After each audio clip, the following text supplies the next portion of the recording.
not pamphlets. Less. So how do you know it is less unless within you that measure of anger is constant? So you know, I've been much more angry or less angry or this or that, or more disturbed or less disturbed.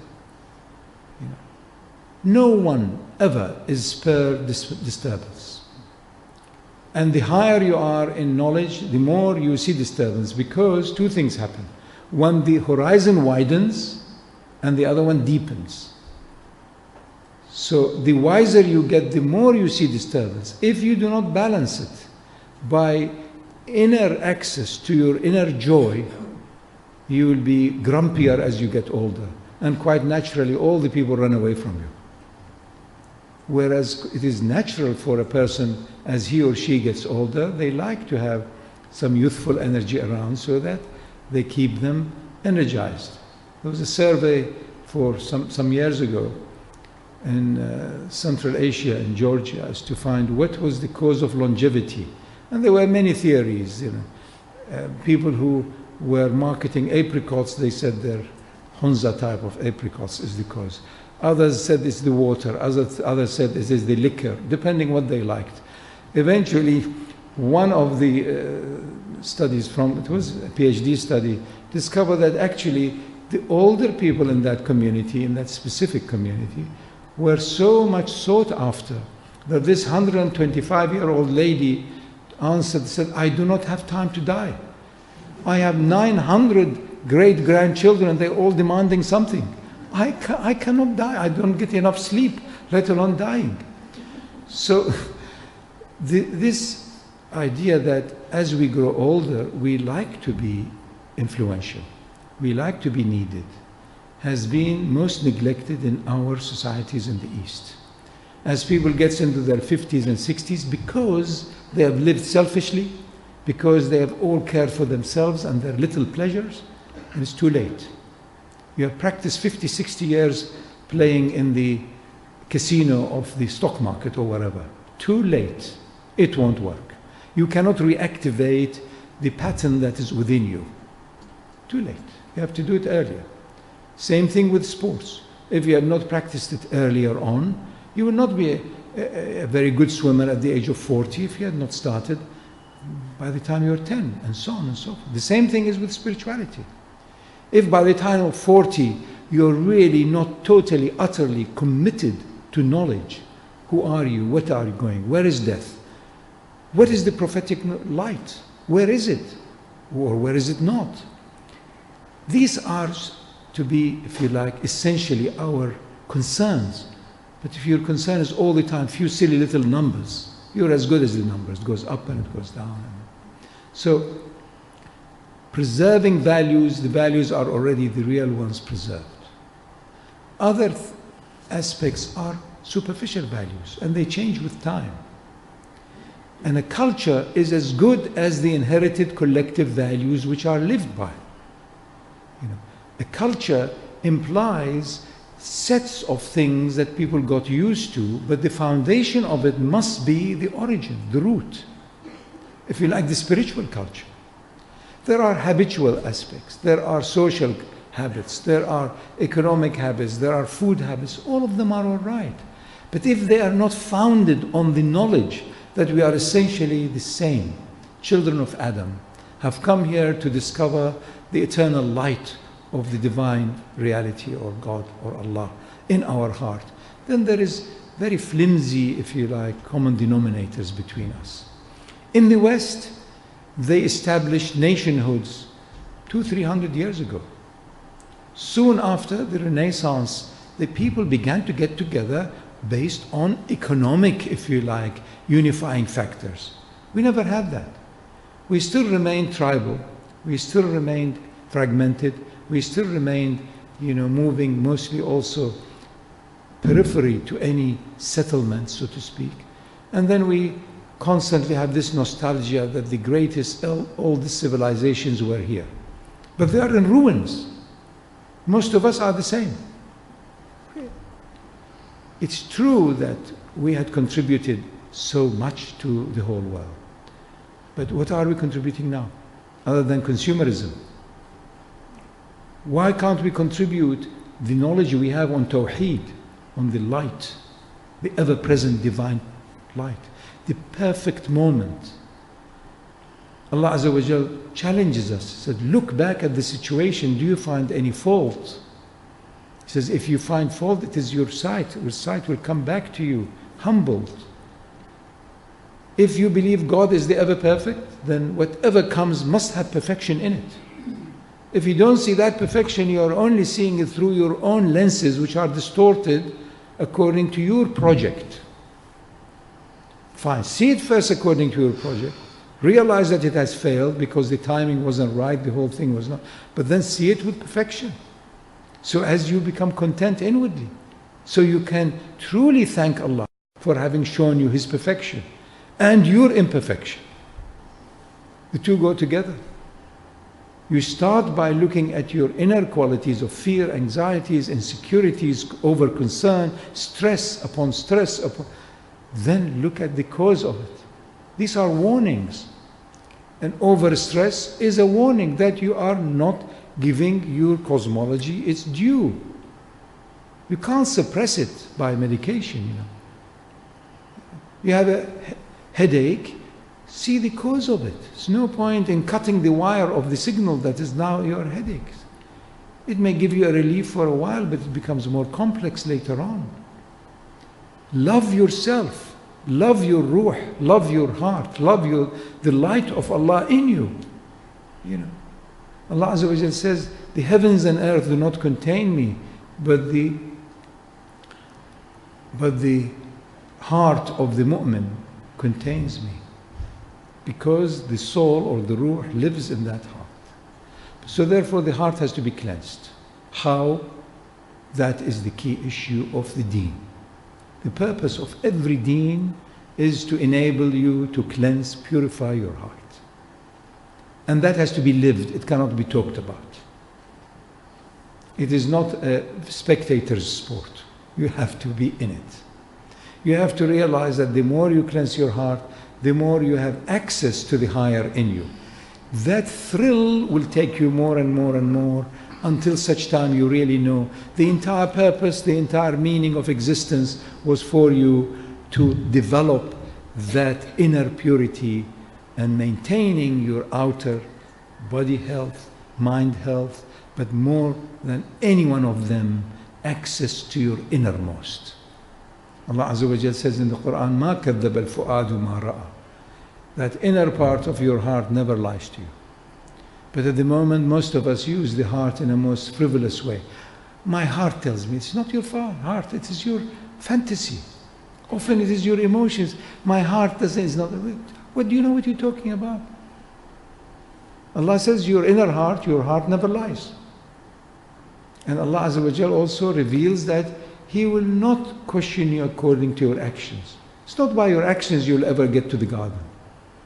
It's by the quality of your heart. Now your actions will help you to purify your heart. Do actions without personal rewards.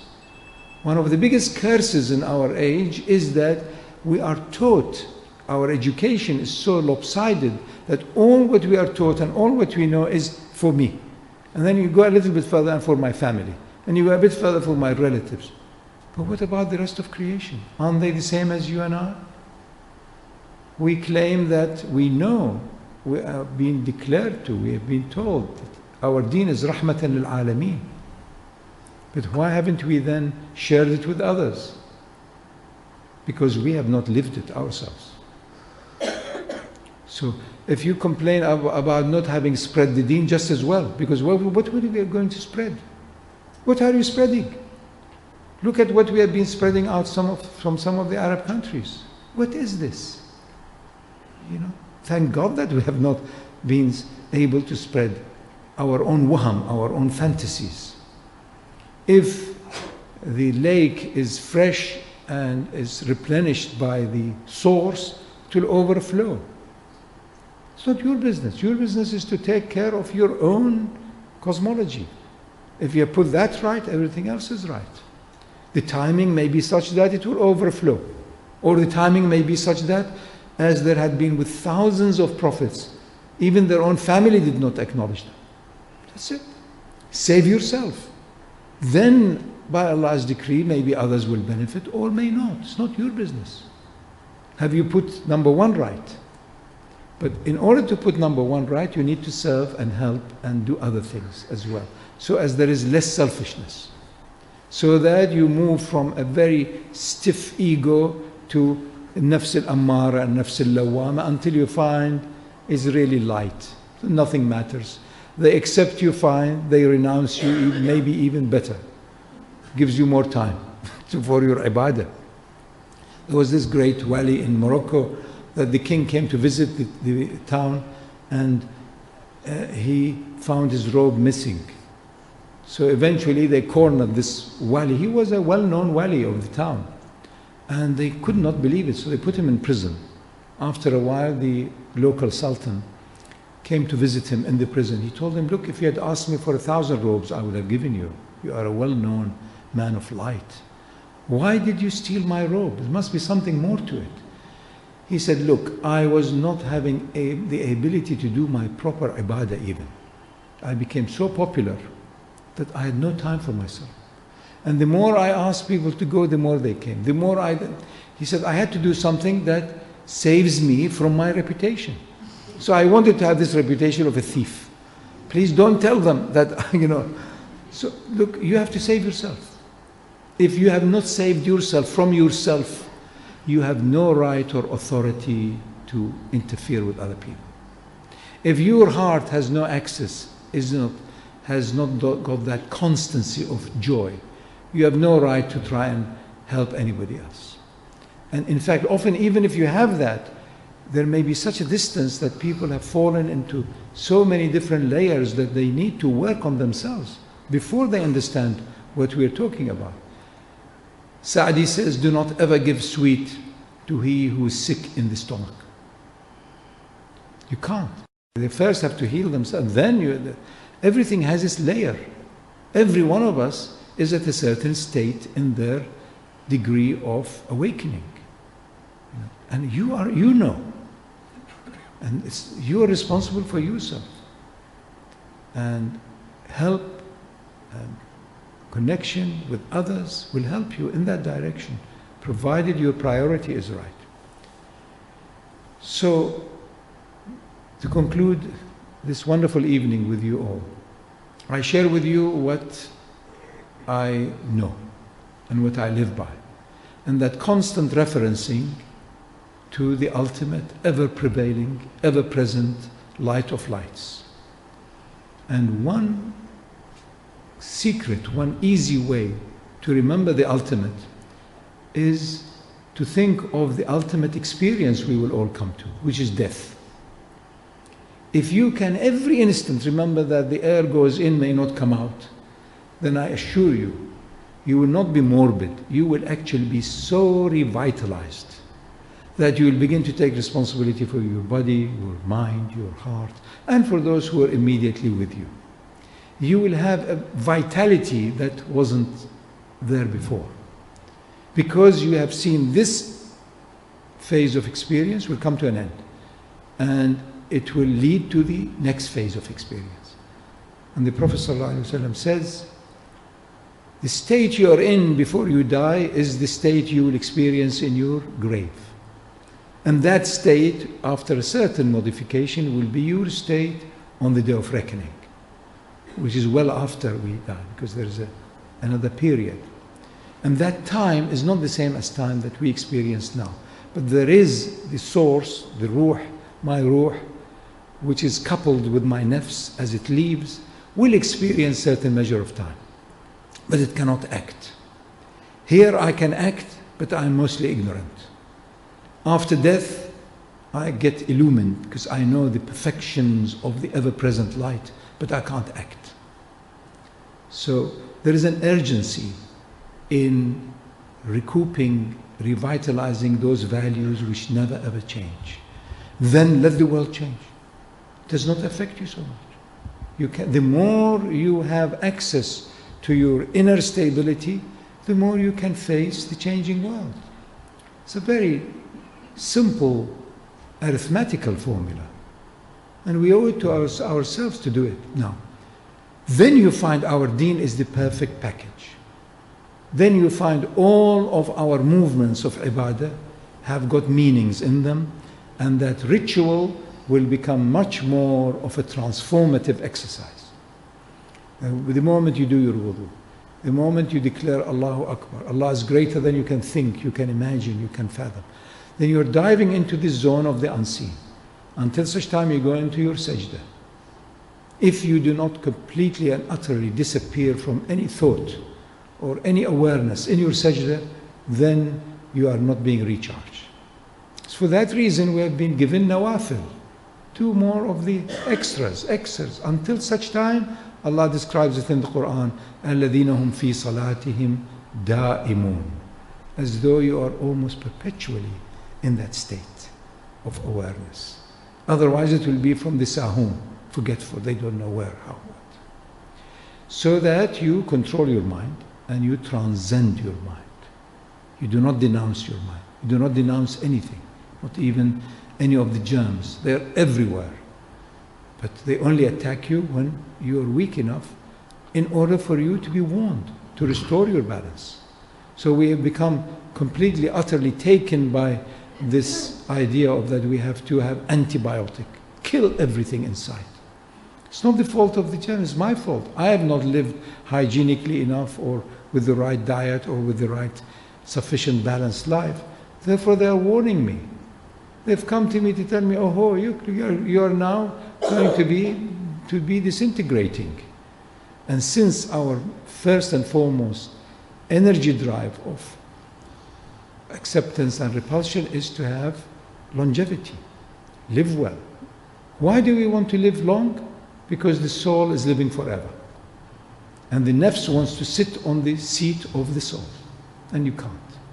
Therefore, once you know that your soul is forever and your nafs is only here for a short while as an echo of it, as a veil of it, as a shadow of it, then it's fine. Yes, of course I leave at the right time. And thank God that I don't know exactly when, but be ready now, anytime, and ready to live. So that those original values for which we have been created are ever in the forefront of our agenda. Do not neglect the other minor issues. They're all important, but none of them is of any validity or importance when it relates to the absolute purpose for which Allah has created us. And that is to know His attributes, to know His qualities, to know His perfections. Wherever you look, there is His perfection. فَأَيْنَمَا تُوَلُّوا وَجْهَ اللَّهِ, wherever you turn is the face of Allah, means a quality, a manifestation, or a name, or an attribute. So see that and you'll be totally in every way energized in a divine way. And you don't suddenly become this funny figure, this new personality. Didn't you know I am this? No. You are still the same. A light of the divine in you, like everybody else, and often quite a bovine. So both, sublime and ridiculous. Nothing ever changes. Look at the higher in you and you will be in ecstasy. Look at the lower in you and you will be shamed and you will be put on a defined track of strong boundaries, which is the foundation of Sharia.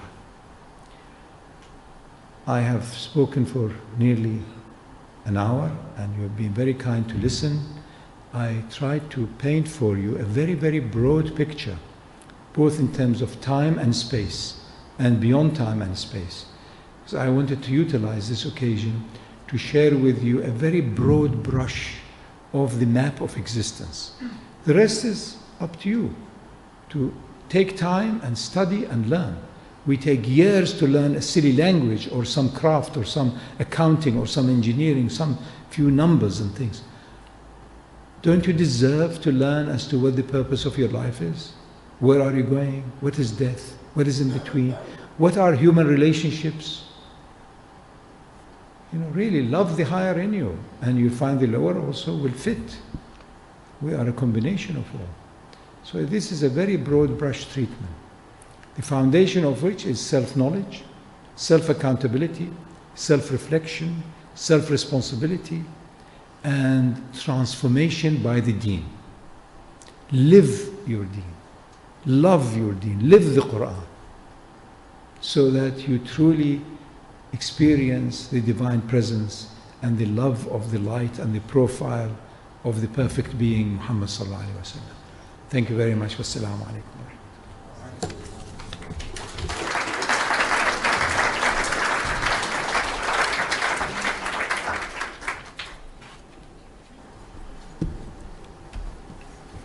Thank you everyone for sitting here and listening to Shaykh Allah's pearls of wisdom. As you would know, I think Muna made the announcement earlier, that there are a few more gatherings that we will have. In specific, Shaykh Allah will be doing the tafsir of certain selected ayahs of the Quran. And as part of the first program that we will have, will be the tafsir of the Ayat an-Nur, which will be held tomorrow at the President Lounge in the Carlton Hotel in the Defence Authority. If you'd like more information on the Academy of Self-Knowledge, there is information at the front desk where there are some books. Thank you all for coming. It's been a wonderful evening. I hope you'll have many more. And we hope that Shaykh Allah will come again to Pakistan. Thank you very much. Assalamu alaikum wa rahmatullahi wa barakatuh.